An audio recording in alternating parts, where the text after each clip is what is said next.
Welcome to Let's Set Your Table, the food service and hospitality podcast that brings you the experts, trending news, and product reviews from across the industry. So grab a chair with your hosts and join us as we set your table. In episode 4, Nick D and I visit with Java Jacket and its owner and founder, Jay Sorenson. Jay tells us about who Java Jacket is, where they're located, how they got started, and what cool, innovative idea and product they produce domestically for coffee houses, coffee servers, and coffee baristas around the globe. Jay shares the status of paper and paperboard availability, its challenges and issues with the supply chain, production, and keeping up with demand for paper across the Pacific Northwest and Canada. He also shares the importance of using his product for branding or advertising your business or establishment. Jay tells us why branding a sleeve versus the cup is a better play, safer, and most of the time more affordable than a logoing the cup itself. So if you're pouring coffee for your customers and want to make your coffee a marketing tool for your business to sell more coffee, then tune in and join us at the table for this episode and let us help you set your table. Well, welcome back to another episode of Let's Set Your Table. I'm your host, John D., and I am joined today in studio by my colleague and son, Nick. Welcome, Nick. Hey, how are you doing? Good to be here today. Great to have you. Thanks for having me in the studio. Well, I'd like to take a minute and share that today's episode is brought to you by The Hody Group. And as John and I are both manufacturers reps with the Hody Group, we're definitely pleased to have this episode and all of our episodes sponsored by the Hody Group and our Hody Group showroom located in downtown Chicago, Illinois. We at the Hody Group have been in the business for nearly 40 years, and we've had the honor and privilege to represent some of the finest lines in food service and hospitality during that time. For a free consultation, please visit hodegroup.com. That's HODE group.com. Or to schedule an appointment to visit our showroom, go to hodegroupshowroom.com. Stopping by and joining us at the table today for episode number 4 is Jay Sorenson, owner and president of Java Jacket. Java Jacket is a manufacturer of classic coffee cup sleeves as well as custom coffee cup sleeves and has been in the business since 1993. Welcome, Jay, to the table. Thank you, gentlemen. I appreciate you having me on. Well, we're glad you're here. So, Jay, tell us and those listening who may not know who Java Jacket is, and I think as well as you know coffee, then you probably know Java is a clue. So, who is Java Jacket and what is your specialty and what is it that you do for the food service and culinary industry and operators today? Java Jacket's a sleeve that goes around paper coffee cups to insulate and to protect your hands, and basically used as an advertising platform and a form of branding. We were established, we've been selling the product since 1993, and we came to the market as in the early 90s. Paper's always been the Pacific Northwest, which is where we're located, has always been kind of a forward-thinking area for the environment. So we never really had polystyrene cups here. It was always paper. And I came up with the idea of putting a sleeve around the cup when I'd go to the local coffee shops, and they would either wrap a napkin around it or double cup it or something along those lines to protect your hands. So I thought there had to be a better idea, and we came up with the Java Jacket. So it's an embossed sleeve where the embossing gives it its insulation value. And then the majority of our products today are custom printed in one form or another. And we've had some innovations. We've improved our printing quite a bit. So we can print QR codes on sleeves like that. So you can do, if you want to have like a happy hour special where customers might come back at between 3 and 5 for half price off a latte with a muffin or something along those lines. Whatever you choose to advertise, we can do it. If you want to do third-party advertising where you have a coffee shop and a real estate guy down the street wants to put his branding on your sleeve, we can do that too. So it's evolved into a marketing program as much as anything else.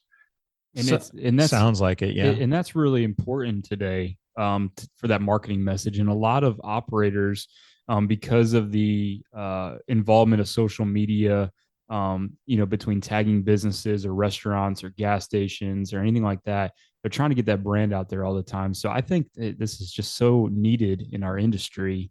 And you guys certainly produce, you're the best, and you guys Well, charge.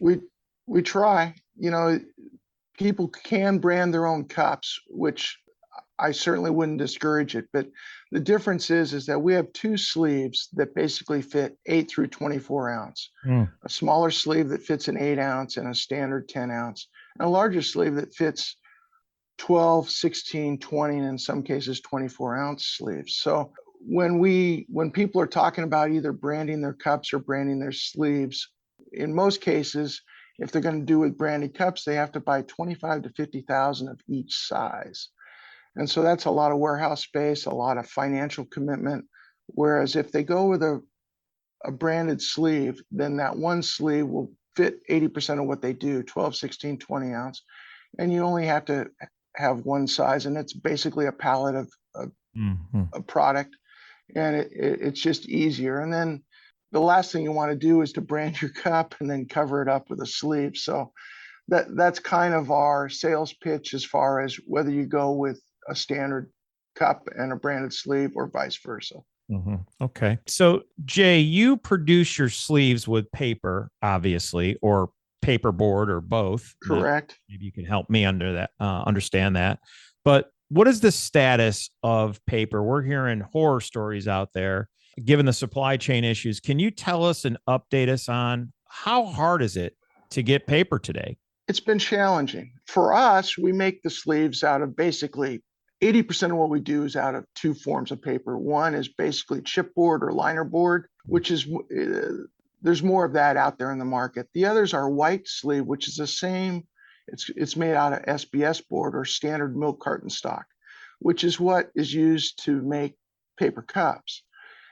The SBS board's a little harder to find right now. So therein lies the problem with why people are struggling. Part of the reason why people are struggling to find cups. One is a lot of the foreign cup manufacturers, there's supply chain logistics with getting containers here and then getting the containers unloaded and to the distribution points, because not only are containers an issue and the cost of the containers, but final distribution point, getting them off the docks and getting them distributed, there's trucking issues. So that is a pretty big issue. But our liner board, its price has gone up a lot, but we can access it. We have a little harder time on SBS board. Have you been affected through, the whole pandemic came, this whole process came through and time ticked on, and obviously everybody went towards the disposable side because of, the virus and yes. Were you affected at all during this time, Jay? And if you were, how bad were you affected? Well, we didn't have too much problem getting board because once the shutdown happened, March of 2020. Most of our business dried up to like 10% or 15% of what it had been. So a lot of that went away. Whereas the restaurants adapted and took a to-go mentality, and therefore all the other disposable business just skyrocketed through that time. Our business suffered dramatically, but it eventually came back. People started opening up their coffee shops again, mostly to go, but it was always to go anyway. So a lot of it was drive-through driven and that sort of thing. But it's come back pretty darn strong now.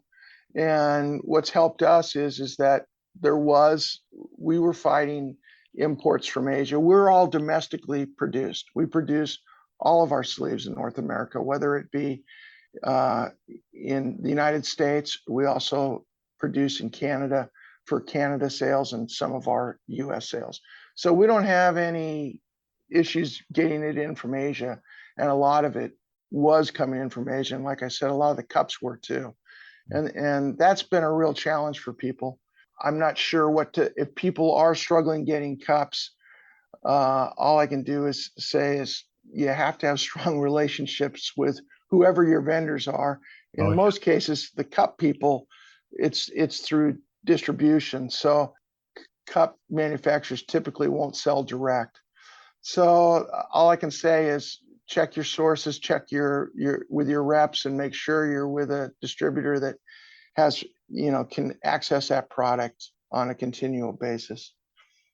Well, I'll tell you, we deal with that every day, don't we, Nick? Yeah, we sure do. It's something that we are approached, and obviously, as I shared in the beginning, day to day, we are manufacturers reps, and we do represent Java Jacket as one of our many lines.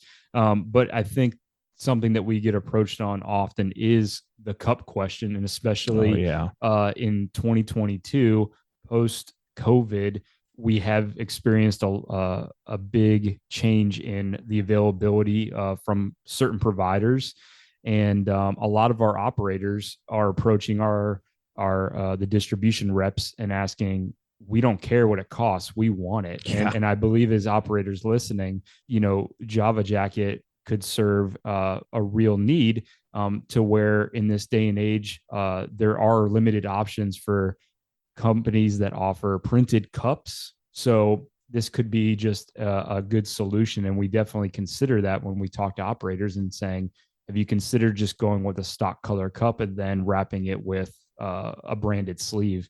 And I think that moves me to my next question for you, Jay, in that because we deal with this so often, I think what you said is so powerful, that your sleeves are domestically produced in North America, and there doesn't have to be extensive overseas freight and logistical dealings. But for imports, so you already answered the question that you don't import. But what kind of lead times for an operator that was to, say, a new piece of business that somebody listening out there that might want to consider this? I mean, what kind of a process does this take, and how involved is it? Well, I won't say we haven't had our supply chain issues. We haven't escaped them totally, that's for sure. We've had problems on the production side. COVID shut down the plant in Canada for a number of weeks because COVID was running through it. So we've had our issues too. We were running, prior to the pandemic, for the most part, we would have 4-week lead time, meaning from the time that you approved your artwork and signed off on it to the time that we would ship it would be about 4 weeks. During the peak of the pandemic, we were running close to 16. I'm embarrassed to say, but a lot of times we were running close to 16 weeks. Now we're more in the 8 to 9 week, which I'm still not happy about, but it's getting better. And I think it's going to continue to get better, barring anything unforeseen. So that's where we're at now. If you want, if John or Nick wants a custom printed sleeve with their picture on it, and they give us artwork, we would strive to ship it within 8 to 9 weeks. We might take you up on that. And in today's world, that's really good. Yeah. And that was the thing that we were discussing even prior to this call was, day to day requires managing our operators and our customers' expectations. And I think, Jay, we certainly appreciate you coming on and being transparent, because I feel that it's super important to as operators that we deal with every day, that we can be honest. And those lead times that, as you said, you're not happy about maybe where you're at right now, but not beating around the bush customers, it's really good that you guys are offering that. Well, and what we try to do is try to mitigate that a bit. So we've tried to get word out we do custom printing for over 1,500 different customers. That's great. In some form or fashion. And we've tried to get the word out to our customers that we don't mind printing your sleeves and keep them on the floor if we have a relationship with them, we don't mind doing that. And I'd much rather keep them on the floor for 6 or 8 weeks, ready to go when you're ready for it, than have you call me and say, gosh, I'm out of sleeves, I need something in 3 weeks. I don't want to let you down. I want to do everything I can for you, but I've got warehouse space. Money's pretty cheap. I'd rather print it and sit on it with the understanding that we have it here. And that's how we're trying to mitigate some of the supply chain issues, is to produce it prior to the need. And so that's what we strive to do. Well, I'll tell you, floor stocking right now and inventory management are a couple of serious issues happening. I mean, we've got manufacturers that want no inventory on their floor. In fact, the manufacturers that did have inventory on their floor, they've been wiped out. Would you like the operator end user to sign a floor stocking agreement with you, or is that just kind of a, hey, you do business with us and we'd be happy to provide you some floor stocking space and, well, as we go forward? You know, we don't really have any hard and fast rules. We do have floor stocking agreements, which we do for major chains, like say AM, PM, where we keep a significant amount of product on the floor.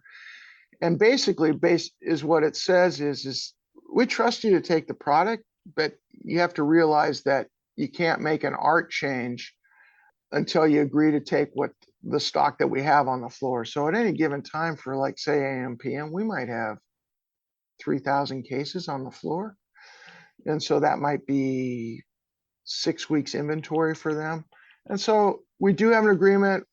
My accountant and bookkeeping department would shoot me if I don't say that we don't make you sign it. But yeah, we do have a floor stocking agreement that we typically have any new customer sign. I think that's a huge benefit and another great reason to work with Java Jacket. So, Jay, for the operator listening, and this is the decision always, go with an insulated cup that I can logo or a logoed sleeve. So why the sleeve? And isn't a sleeve sometimes more dangerous with it possibly slipping while you're drinking hot coffee? Well, no. We do offer glue, hot melt glue to put on the inside so the sleeve won't slip. Oh. But beyond that, well, I'll put it to you this way. We sell roughly 800 million to 1.1 billion sleeves a year and have been for the better part of 25 years. Mm-hmm. And we have had, in that time, any incidents that have been brought to my attention have far less than a dozen, probably half a dozen to a dozen. And usually it had nothing to do with the fault of the sleeve. And in fact, we've never had any type of lawsuit filed against us for it. So I can see where somebody might say that, but in reality, it's there's no truth to it. Now, as far as why you might use an insulated cup versus a paper cup, or just a paper cup with a sleeve, is a decision that an operator is going to have to make. If somebody says they're going to put an insulated cup on everything that goes out the door, then I really don't have an argument against that if they're going to custom print it. But here's the reality. Our best customers put the sleeve on about 60% of the cups that go out the door. A lot of times they don't put them on lattes and cappuccinos because they don't feel it warrants it, unless they're putting it out there for advertising purposes. As far as protecting against heat, lattes and cappuccinos really don't need it so much because they're served at 160 degrees versus 190 degrees for drip coffee and Americanos. So now, if you're going to use an insulated paper cup, you're not going to stock two cups. So you're not going to stock a standard paper cup and an insulated paper cup. And here's the other thing, is that the insulated paper cups, a lot of them, the original, and there's some great cups out there, the original really good one was Insulair, and that was produced domestically. Well, when it was bought, they moved the production overseas. So most of the insulated paper cups do come from overseas, and because it's the only way to really make them affordable. And you're going to be paying, like, say, 16 to 18 cents for an insulated paper cup. With a cup and a sleeve, you're probably going to be somewhere in the neighborhood of 12 or 13 cents. Well, if you're putting that on 60% that goes out the door and just a paper cup on the other 40%, then the money really starts to add up. So if you're willing to put, if somebody says, no, I want a branded insulated paper cup, and they're willing to spend the money, have at it. And a lot of people do. So it's surprising, but a lot of upscale C-stores do it. And one of the reasons they do it is because they inventory by cups. And that's how they do their inventory. And it's just easier to do it that way. So there's a plus or minus to going both ways. So you do have some glue on the inside of that sleeve that when it touches, because my biggest complaint, I'm an Italian boy. I love my coffee. Love my coffee. First thing I grab when I wake up in the morning. Okay. Love my job. But what I don't like is when I go out and buy a cup of coffee, first of all, they fill it all the way to the top. Right. And it's about boiling at 212 degrees. Mm-hmm. And it's horrible because you can't drink your coffee and it's problematic. But what's nice is with that sleeve, and I have purchased a lot of coffee in my time where you go with a single wall cup, and sometimes they don't even give you a sleeve. And boy, I tell you, it's hot. It's nice to know that there's glue, because as hot as that coffee is typically, especially on the commercial side of the house, that if there is some glue on the inside and that sticks, that's a great feature, Jay. All of our custom prints, 95% of our custom prints choose a glue option. The reason we don't is mainly financially. It costs us about $1.50 a case to put glue on. And so on the stock print, we typically don't do it. Maybe we should, but when you're selling 600,000 cases of stock print a year, it's a fee that I hadn't felt in the past I could eat, and I wasn't really sure whether the market would accept it. So we're always contemplating whether putting it on everything, but every custom print, basically, we put the hot melt glue in. So I never knew that. Yeah. That's great. First time I've heard. So that's another point to handle that objection, because it was hard to find logo cups. It still is very hard. How many times we get calls for logo cups? Oh yeah, weekly. Right. So this is great to know, and we caught up with Jay at the right time. This is perfect. Right. And we appreciate the more knowledgeable we can be, Jay. And as your, this show is intended for the operator, but also, we're appreciative of learning more about our manufacturer's lines. Yeah. So while you were on that point about customization, for those listening, is there a max color number that an operator can print on a cup, or is there any limitation? Sleeve, print on the sleeve. I'm sorry, forgive me. Thank you. That's no, that's okay. That's okay. No, we can do full color, but it's I hate to say that a blanket. It's artwork dependent. So there's some artwork that we feel like, you may want this, but we probably can't print it to your satisfaction. But we do full color. We do 1 to full color. Most of our sleeves tend to be in the 1 to 2 color range, flood coats and all that. Like I say, we print QSR codes on them quite often. I thought that was a dead form of marketing, but the pandemic kind of brought it back in strength when, you go into a restaurant and you use the QR code to pull up a menu now. Well, that's for whatever reason, that's brought it back into the advertising world. So we print a lot of those. And like I say, it's kind of artwork dependent, and we will do our best. If you send us artwork, we have an in-house graphic artist team, so they'll lay it out, and hopefully the graphic artist, if it doesn't go through our sales team, will catch anything that we don't feel will print right. But we do 1 to full color. Awesome. Well, that's so good to share those details, and I hope that that's a benefit to those listening. And Jay, moving into a new question, in the industry today, we find that our operators are coming to us and they share the story of how important sustainability is, and how top of mind it is with not just the operators, but their customers, Yes. Consumers. The consumers. Yeah. Do you offer an eco-friendly sleeve? All our sleeves are 100% compostable. We offer sleeves that are BPI FSC certified. And in fact, the stock prints that you buy through Restaurant Depot and Cash and Carry are all FSC. But they're all 100% compostable. So there's no coating on the sleeve. Unlike cups, cups should be 100% recyclable.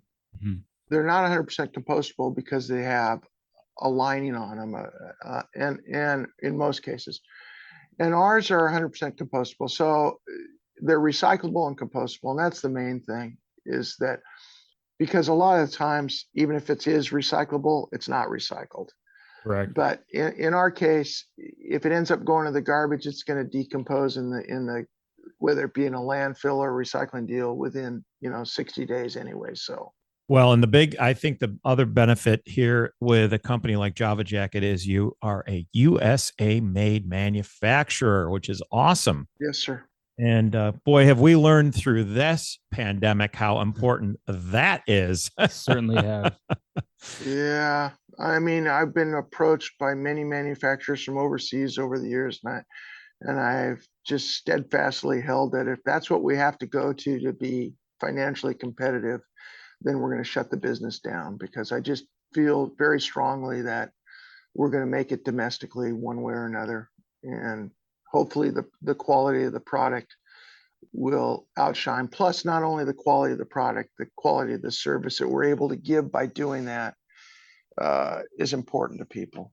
I can't agree with you more. And we are so excited to be able to work with you. I believe yours and our future is bright. And we know a lot more today about Java Jacket and some things that we didn't know. So, Absolutely. and it's great to hear that you are in production and you're moving to turn your lead times even to shorter times, which is great. And we just appreciate you being here with us today, Jay. So we're going to have to leave it right here. That's all the time we have for you today. Those listening, if you'd like to reach out to any of us here at the Hody Group or Java Jacket, please check out our show notes for our contact information attached to this podcast. We also encourage you to send us your feedback, questions, and or topics if you have an interest in or would like to discuss. So also, please follow and share the Let's Set Your Table podcast. And if you're so moved, we would be grateful that you leave us a positive review on Google, Spotify, or Apple. And we'll see you next time right here at Let's Set Your Table. Please join us again for another episode of Let's Set Your Table. If you would like more information, samples, or would like to consult with the Hody Group, visit thehodygroup.com. That's HODE group.com.